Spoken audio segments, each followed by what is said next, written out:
that the issue that I want to talk fiscal policy in China is that a few months ago I have a talk with a professor in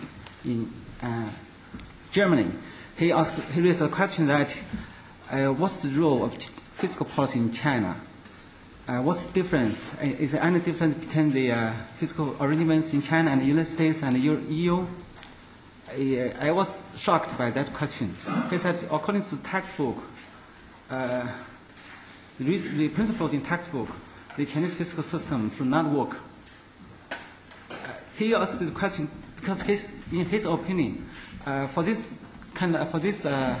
current financial crisis, the EU has no fiscal policy, from his opinion, and the United States fiscal policy mainly at the federal level. But in China, according to his observation, he says this is kind of, combination. Since the central government plays some role, and also the local government plays some roles in fiscal policy. Okay, I checked the data and do some overview with the fiscal system. I found some interesting issue. That's the reason that's the results I present here. I hope I can help people have a better understanding on the role of fiscal policy in China, and what kind of difference, and what kind of lessons can learn from this kind of arrangements. That's the reason I use the term the Chinese experience. In this presentation, I'm going to talk about several issues. First, I give an overview about fiscal arrangements in China. Then I do some evaluation about automatic stabilizer in China, and also I show my empirical work on the roles Chinese fiscal policies play in China. And then I talk about it seems a puzzle. I present my understanding how the Chinese fiscal works. At the end, I have draw some lessons for the EU, United States, and other countries. That's the main contents I'm going to talk today. Much attention paid to economic growth in China. There's a lot of empirical study down there. The study on the effectiveness of Chinese fiscal policy on macro stabilization is very limited. And the roles the Chinese fiscal policy play in reducing Chinese economic fluctuations is also unclear. And to my knowledge, I have not seen any empirical study to show this. Also, we want, compared to the period before 1979, at that time, as you know, Mr. Deng Xiaoping initialized a significant economic reform. Economic growth in China has been very high and relatively stable.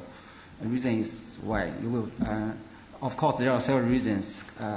First is reforms from central planned economy to market economy, from closed economy to open economy.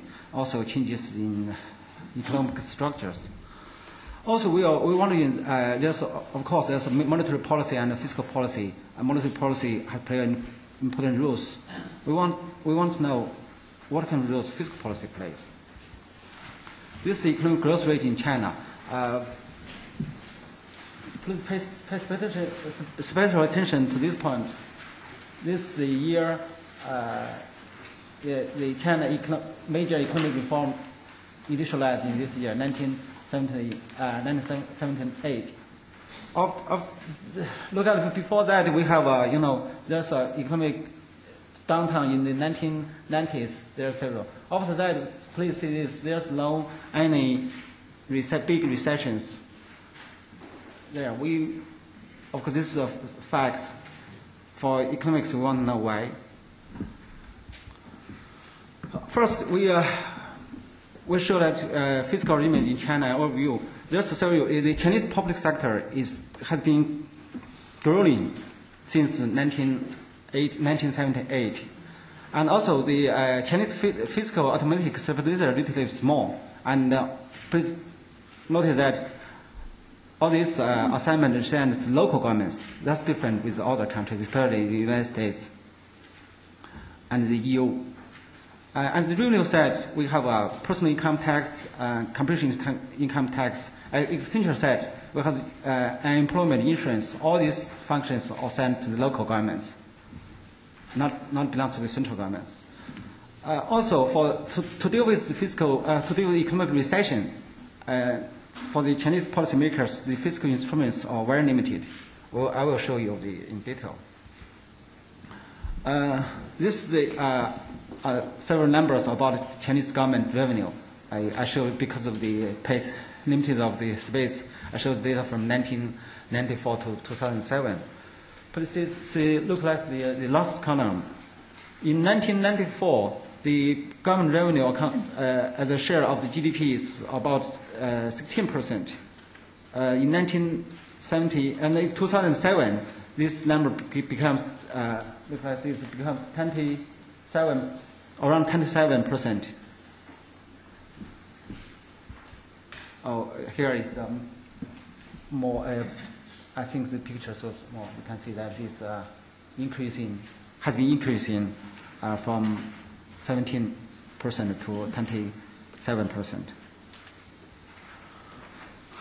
27%. Compared with other countries, the Chinese government, the public sector is not small.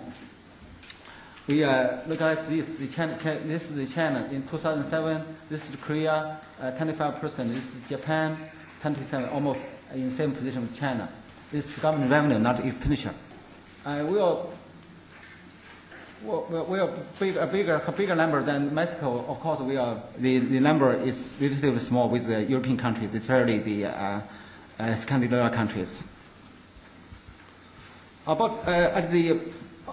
Related to the fiscal automatic stabilizers, first we should notice that the share of the fiscal stabilizer as a share of the GDP is relatively small.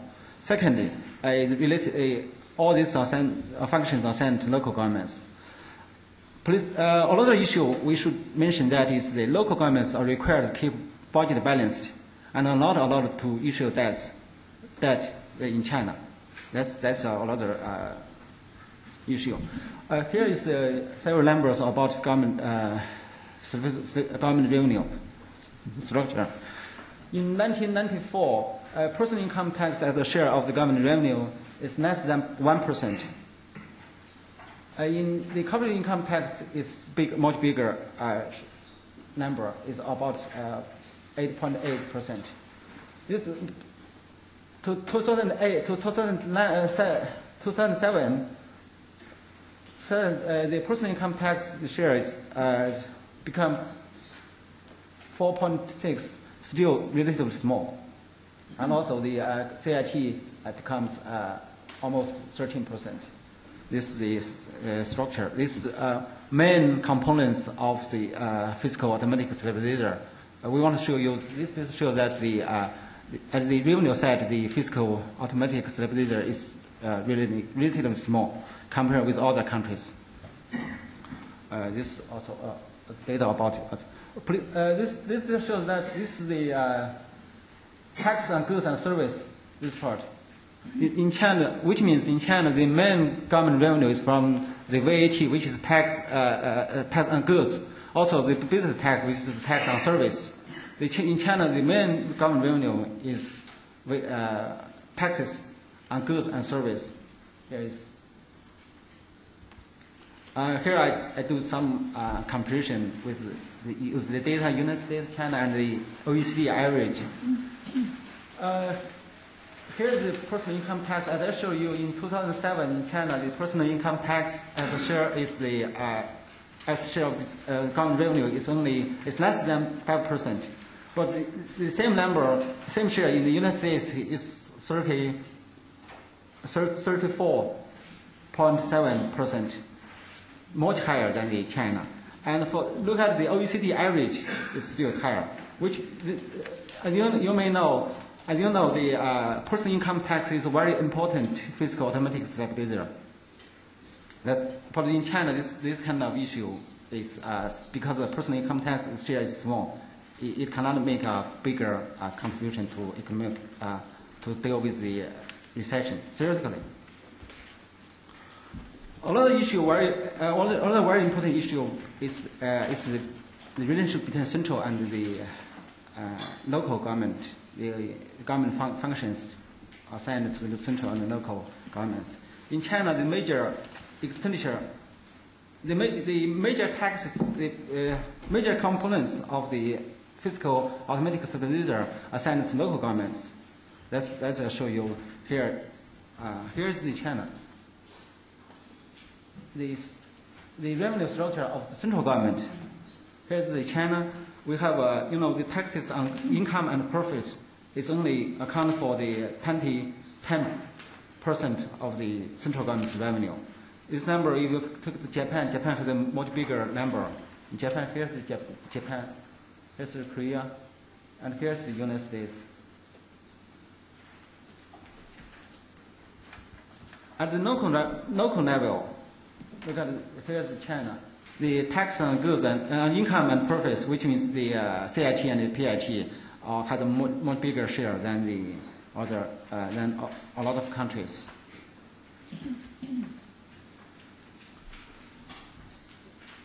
Also, look at the local government revenue as a share of total government revenue. In China, we have a much bigger share. It's bigger than all the countries except Canada. It's much bigger than the Japan. Japan, according to the OECD data, Japan has only 26%. At the revenues, at the expenditure side, another very important component of the fiscal stabilizer, the unemployment insurance. In China, we assign this to the local government. Still, this sector is relatively small. Actually, it's very small. Look at the data. We put this Chinese contact with other OECD countries. In China, if people got laid off, they can apply for the unemployment insurance. But the maximum they can apply, they can enjoy the benefit is 1 year. It's only better than the United States. I believe it's better than the Japan usually. Of course, we cannot compare this with the Belgium, Denmark, and France.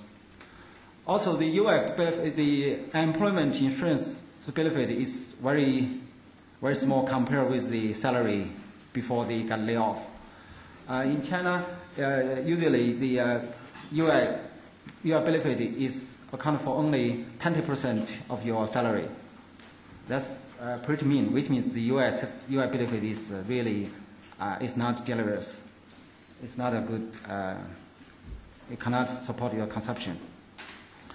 Also, if you compare the total UI expenditure as a share of the GDP, we can show that in China the number is really small. It's only 0.07. This number is really small. That's the automatic stabilizer part. We show that the share is small, and also all these functions are sent to local governments, and the local governments are required to keep budget balance and cannot issue debt. And the fiscal instruments in China, what I showed here is the fiscal instruments for the usually United States government can use, and tax cuts and spending increase. We should please notice that for this kind of policy instrument, policy tool, the Chinese government cannot use. Mainly,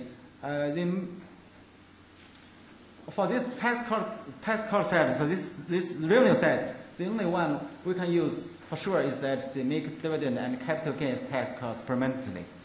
This is the Chinese government usually they use it very often as a fiscal tool. Also, at the expenditure side, the only one we figure out we can use is the last one. It's increased in structural spending. Usually, because since the general aid to state government, we cannot use, since this in China is formula based. It's not you cannot use this as as a fiscal tool to deal with the recession. Also, the temporary increase in food stamps, because this function also assigned to local governments. At the recession time, the local governments suffer a lot from, they don't have enough money, but we cannot use this tool to deal with the extent UI benefit. As I said, we cannot use because the local government suffer a shortage of revenue.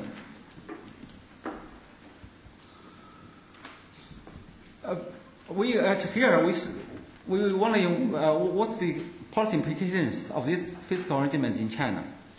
First, the arrangement of automatic stabilizer in China is unique. It's totally different with the American system and the EU system, a lot of countries. It says it's really small, assigned to local government, and the local government required to keep budget balance. Theoretically, automatic stabilizer should be pro-cycle. At the boom time, the local governments receive a lot of money. Then, because of the balance, they need to keep required to keep the budget balanced. They need to spend money. But at the recession time, the local governments have no money to spend. But there's the UI. At the revenue side, the personal income tax, the capital income tax decrease. And the expenditure side, the UI, the social assistance system needs money, but at that time, the local government, they don't have money. That's the big issue. Second, the fiscal tools are limited. The fiscal system should not be able to play important roles in fighting recessions, theoretically. The problem is, the result is, there's a big difference.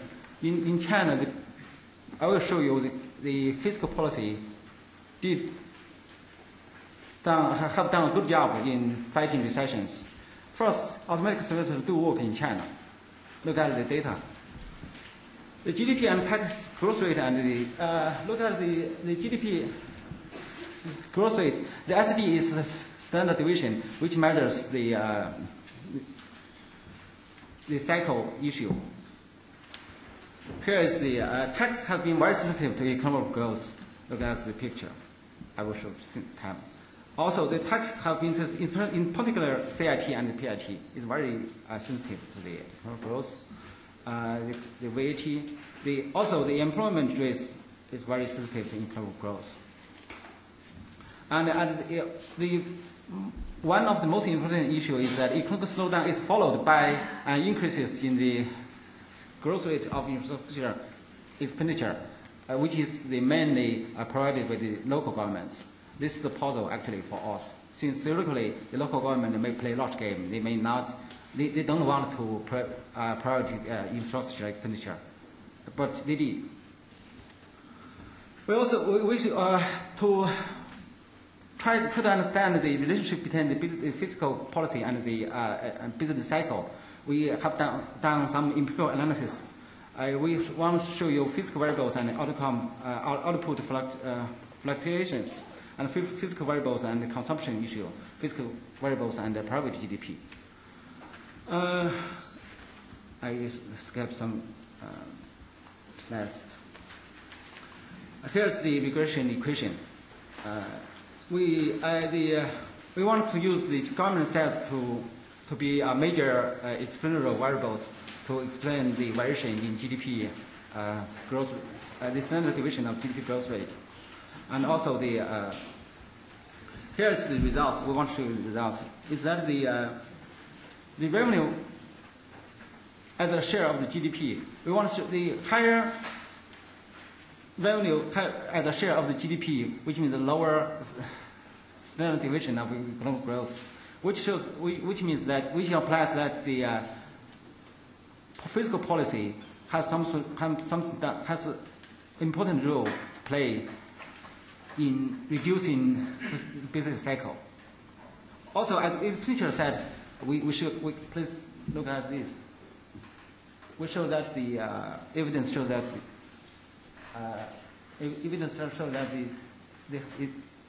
there's some important effects for the business cycle. Interesting issue that we show that the government transfer has no impact on the business cycle. Another important part of local government budget is expenditure budget and revenue, which is pro-cycle.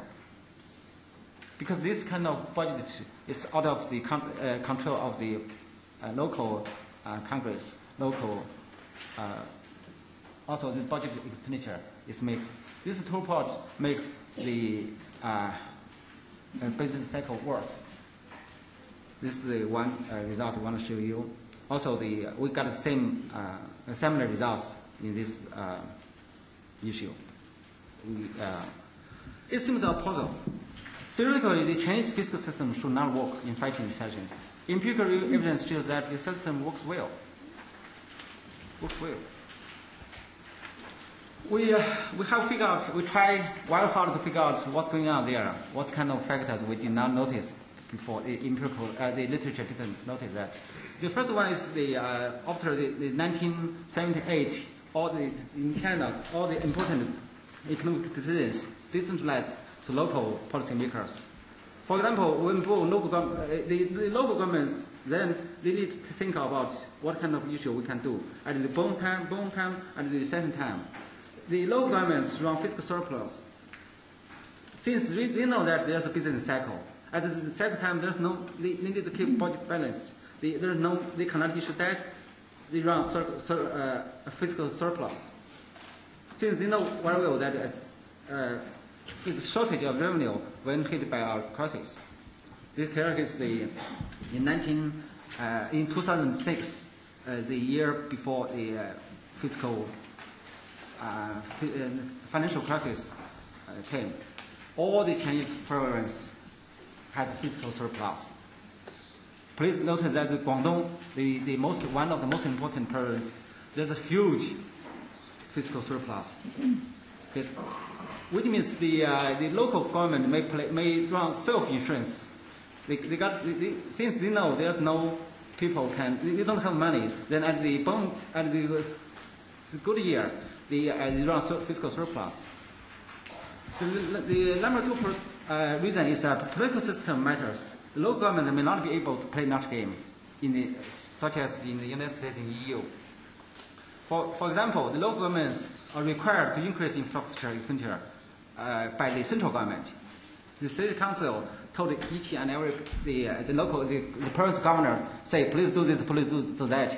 In the United States, the President Obama cannot say that.